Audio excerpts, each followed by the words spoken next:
So I decided to do something that I think is going to be very helpful and very entertaining for you also. I finally got through all of Sopranos, all 6 seasons right till the end, so I've seen it all. I know when I reviewed it in the past, I reviewed certain things about it. People said, Michael, you never even watched the whole series. Well, I've watched it now, and I totally understand why this was such a groundbreaking series, why so many series followed, to try to copy the success of The Sopranos in their own way, with their own stories. And I always said, I think the amazing part of all of these series that do so well are the interaction of the family. Because people relate to family, no matter what walk of life you're in, no matter what you do, people relate to family situations. And everybody in every walk of life, that has a family, we kind of go through the same things in different ways. And so, Sopranos was a tremendous series. But what I'm going to do today, I'm going to talk about something in my former life that was so helpful to me that I was able to hone some of my skills on in dealing with people, in negotiating with people, and coming to terms. And I'm going to do that by looking at a scene from Sopranos, talking about it, giving you the real scoop on it, the real information, telling you whether it's realistic or not, and then seeing if you can apply it to your own life, because this is something that I did many, many times. I can't tell you how many sit-downs I was in throughout the course of my 20 years on the street in that life. And because I had some success, I was always sitting down with other people, other groups from within my own family or other families, and it taught me a lot. It taught me how to relate to people, taught me how to negotiate, taught me to how to speak when I'm supposed to speak, not talk when I'm not supposed to talk, taught me to be a good listener. A lot of those skills came out of these sit-downs dealing with people. So there's a great scene from The Sopranos that I'm going to talk about, and I'm going to give you the ins and outs, what's correct about it, what's not correct about it. I'm going to tell you what you can glean from it, and what you should learn from it, and what I learned from it. So we're going to roll this first one really quick, and I'll tell you what it's about. It's Johnny Sachs. You know who he was. He was a cop regime first before he became boss of a family. And let's put it this way, his wife that he loved, he was madly in love with his wife, but she was a little bit overweight. And comments were made about her, that episode. About her being overweight through some of the episodes. It was unkind, obviously. It's that damn Ralphie. That dude was a pain in the ass. He was. Things you're not supposed to do. But in this particular case, another made guy made a comment, an unflattering comment about his wife. I hear Jenny Sachs getting a 95-pound mold taken off her ass.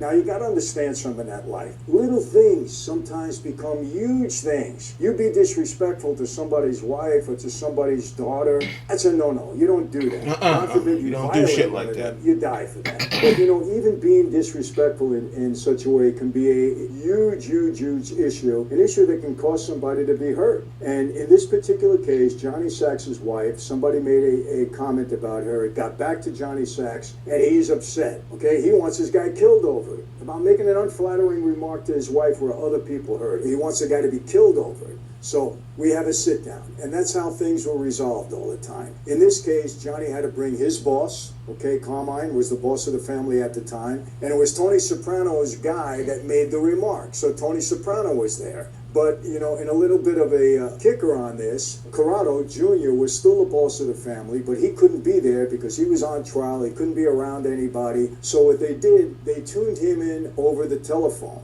They had Corrado in one place, and everybody else was in another place, and they had him on the speakerphone somewhere else. Now, let me stop. That would never happen. I don't care how, Tony says, the Taliban used to use this phone. It's totally clean. We're going to throw it away afterwards. The police will never know. Nobody's going to know. Yeah, right. Nobody's going to be able to tap into this phone. Nonsense.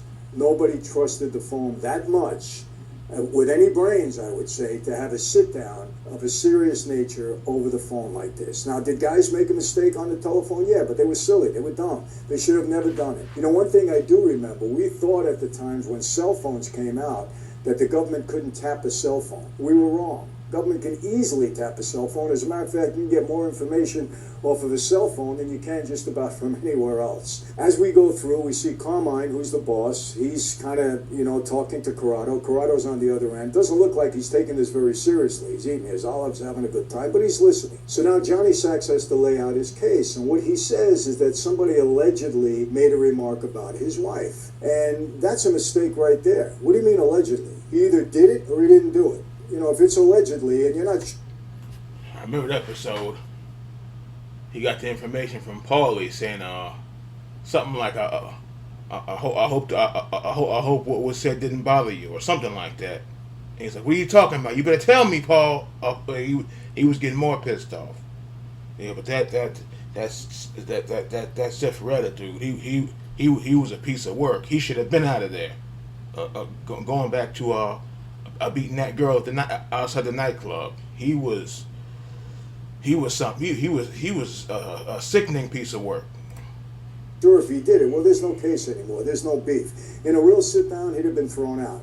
No, you either tell us what happened, make your case, tell us who the person was who made this remark, not allegedly, and let's get on with it. And if there's an allegedly and he doesn't want to give up the name of the person, there's no more sit-down. So when the word allegedly is used, Tony, rightfully so, says, wait a second. You got me here at a sit-down. You're saying one of my guys made a mistake like this or said something like this, and you don't want to tell us who it is? You don't want to give us his name? No, you don't do that. You either tell us who it is or this is over with, basically. And Junior rightfully says to Johnny Sachs, were you there? And he wasn't there. So Junior says to him, well, if you weren't there, how do you know it's true? Johnny Sachs comes back and says, well, I'm not at liberty to tell you how I know it's true. And that's when Tony stops him and says, wait a second, like, what are we playing, a game here? Did this happen? If it happened, who said it? Let's get on with it. Because if somebody in my crew said something like that, I'll bring him here right now. And if it's corroborated that he said it, I'll hand you him on a silver platter. Tony outsmarted him 100% here. To a point where now Carmine, the boss, Johnny Sachs' boss, agrees with him because Tony is right. Corrado Jr. is right. Bring the guy here. If he really said it, let's find out, and then we'll deal with it the way we're supposed to as friends of ours. So now Johnny Sachs has to reveal who it is. His name is Ralph. He's one of Tony's guys. Tony says, fine. If Ralph said that, I'll bring him in here. If he corroborates what you're saying, I'll give you his head on a silver platter. And Tony was right. Corrado and Tony right now, they're getting the edge on this.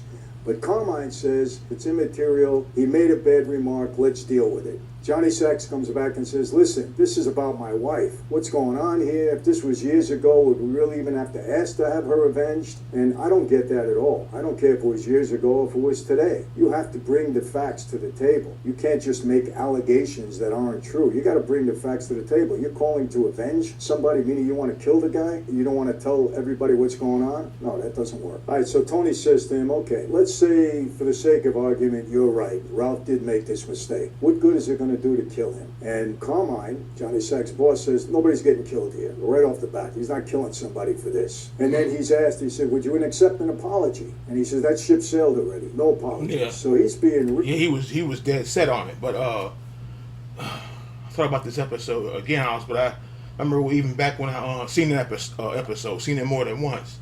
If that was Tony's wife or daughter, there would have been no let me think about it. Tony, I mean, as far as the TV show goes, Tony would have took care of it. He would have, because that dude, Tony does his own. Make this is weird. The head man doing detective work, but yeah, he does his own detective work, like with the horse thing. I mean, he wasn't there, but he had a feeling Cifaretta did it, because that was the last straw. Because he was just okay. Beat that girl at the nightclub. Showing up to the club drunk and busting Georgie's eye. What else did he do? A prank call Paulie's mother, and Paulie. Oh, I know they said Paulie wasn't there for that, so he couldn't say. But Paulie had to let that spot slide because Paulie wanted a piece of him, because he was just getting dicked, and then the last damn straw. Oh, it's just an effing horse. And then he turned around and got smart with the head man, which ain't a good idea. He was something else. He was something. really wanting to avenge his wife.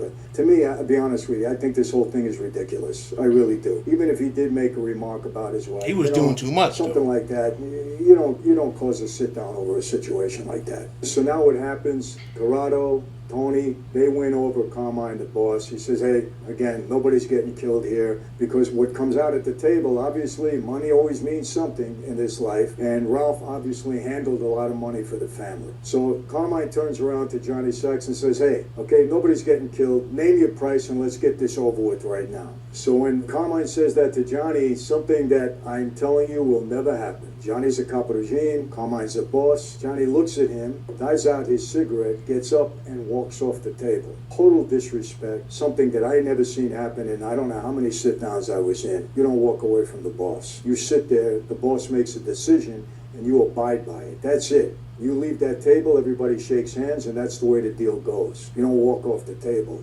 Just for that alone, he could have been in a lot of trouble. So now Corrado, he doesn't know that Johnny Sacks got up and left. He says, hey, how about you take a piece of Ralph's company? I mean, could you imagine this? Because he made a remark, who knows what he said? He made a silly remark about his wife being overweight, and money's going to be involved, payouts are going to be involved, somebody can get killed. But you want to know something? Things like that happen in that life. And that's why when you're sitting at that table, you better know how you handle yourself. And I honed a lot of my skills, even over nonsensical things like that. I can't tell you how many sit-downs I was at when it was just nonsense. I mean, I think I described once about Jerry Zimmerman. The guy wanted him killed for the same reason, because he made a remark about a made guy. Again, same darn reason, kill the guy over something like that. But guys in that life sometimes are very technical, and you got to be careful. This is why, I found out in life, you always watch out who you're speaking to. You never know. Weigh your words carefully. Don't shoot, off the hip. Don't just be talking about people. Don't be passing judgment about people. You never... Johnny, he was, I can see why he's extremely pissed. He was the only one that wasn't doing dirt on his wife. Everybody was like, I got this, I got that, hey, and he was the only one that wasn't cheating and doing all this other stuff. He stayed to his wife. Then some guy talking about he said this and that. Johnny Sack didn't play that shit, I know his boss is like the comments getting rid of him. Like, you better think of something else. And he was, oh boy, but that Sif Reddit dude, he was. I wish he reviewed some more because that beating the girl at the nightclub, that should have been into him right there, because Tony and Sil could have went down for that mess. and this man talking about he tripped and fell, or she tripped and fell. Yeah, right. And he said he was on something. He admitted it. So when he hit that guy in the head, it hit busted Georgie's eye that time.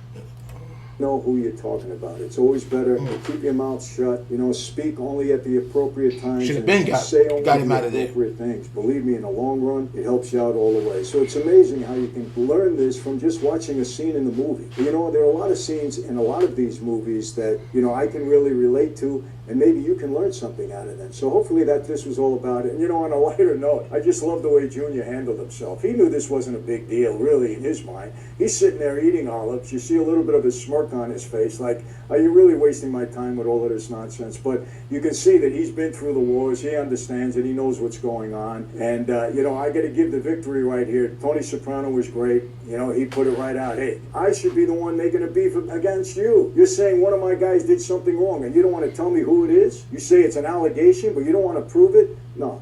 Tony was smart in this one. He won. And Carmine, the boss, he knew, you're not killing anybody over this. It's a matter of money. Maybe we can make some money over it, which always came out on top. So it was a very interesting scene, and hopefully you enjoyed it, and hopefully you got a little information about it, and maybe you learned something.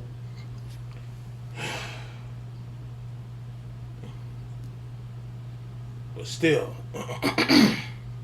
in the comments, I'm still telling you, because Tony, I can't remember specific episodes, but sometimes they'll contradict itself. Because I'm telling you now, as far as the storyline is concerned, it was Tony's wife. A matter of fact, I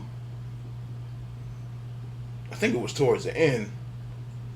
one of Tony. Well, that wasn't Tony. It was another group or another team's guys ran into Tony's daughter and said something slick, and Meadow didn't appreciate that, and I think first she didn't want to say nothing, and then she Tony eventually, or she told Tony or found out or whatever. And do you know a guy named whatever his name was? You know a guy named so and so and so? It was like, what about him? He's like, he started saying weird stuff. He's like, what weird stuff? Tony tracked him down. Had the 38 special in his pocket. Threw this guy on the ground and went old school with the curb stomp. All his front teeth was not stomped in the back of the head with the hard dress shoes, the hard bottom dress shoes on. I don't know how Mike would have felt about that part, but stepping on the man and knocking all his teeth out. But then he looked at the guy like, you want some of it, huh? He's like, I'll never forget that. He was like, you want a piece of it? He's like, he's the other guy sat there quiet. Yeah.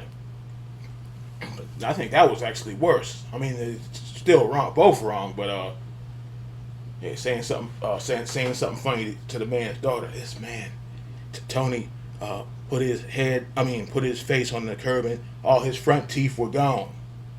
All of them, just knocked them out like chiclets.